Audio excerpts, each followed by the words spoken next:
Hey everyone, welcome back to Self-Care Haven. I am excited to announce that my new book, The Smart Girl's Guide to Self-Care, is now out in Kindle and in print, and you can get it by following the link in the description below. Today's video is going to be very short and sweet. It's going to talk about the concept of revenge, um, and how success is really the best revenge and the only revenge worth pursuing.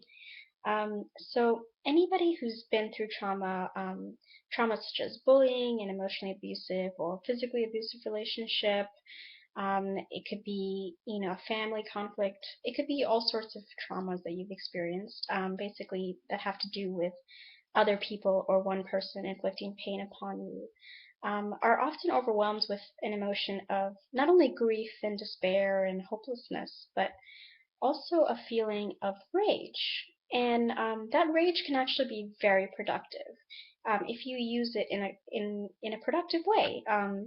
And that means that you will not use it to inflict harm on others, but you will use it to better yourself and advance yourself, and use that rage to propel you towards success and towards what you want.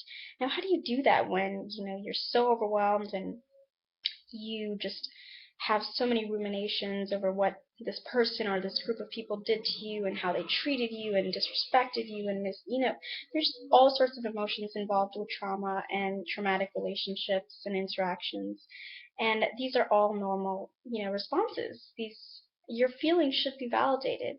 However, I think that it's all about action. The best way to speak is through action, and that means using positive action. I'm not talking about negative actions where you try to get back at the people that hurt you or the person who hurt you. But I'm talking about positive, productive change. I'm talking about using your experiences to further yourself and better yourself in some way. And that's actually one of the reasons that I wrote the book that I just did, because I used something that was meant to be traumatic, meant to defeat me, as something that helped me rise and helped me grow and helped me help others. So I hope you're inspired by that message a little bit at least, and I hope that it inspires you to use your rage, to harness it and to channel it productively. I talk a lot about that in my book, and how to use that rage and that despair and that need for revenge to propel you towards success. So if you're interested in my book, and if you're interested in my channel, please subscribe and follow the link below.